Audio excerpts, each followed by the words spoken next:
Georgia Insurance Commissioner John King is the latest major Republican candidate to announce a run for U.S. Senate. King is running to unseat Democratic Senator Jon Ossoff next year. Fox 5's Deidre Duke sat down with King following this morning's announcement, and Deidre is live in Buckhead with more on this high-profile race. Deidre. Yeah, Christine, and during our conversation, Commissioner King told me that he's both a staunch supporter of Governor Kemp and also President Trump, and he says that if he wins the primary, he does believe that he can bring their supporters together to defeat Senator Ossoff next year. I need your support. Obviously, I need to show that I'm a serious candidate. Georgia Insurance Commissioner John King hit the ground running.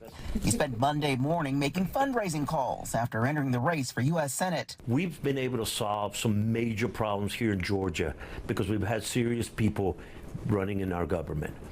I want to take that to Washington. With his announcement, King becomes the second major Republican candidate bidding to unseat incumbent Democratic Senator Jon Ossoff next year. President Trump was elected to really transform this nation, and he needs somebody solid for the state of Georgia to go and support those transformational changes that we're making. U.S. Representative Buddy Carter announced he was entering the GOP primary race last week.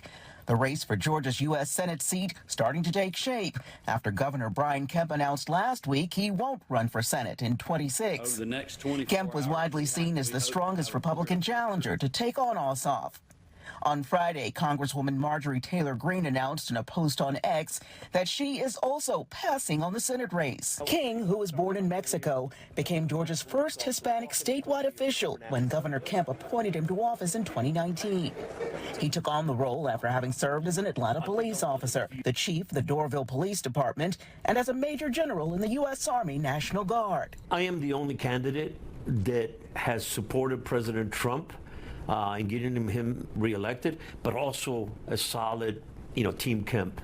Not very many people can make that case. So I'm the bridge between those two teams to really get to win Georgia. You have to have that.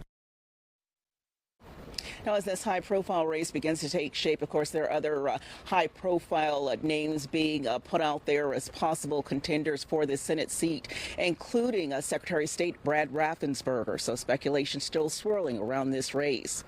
In Buckhead, Deidre Dukes, Fox 5 News.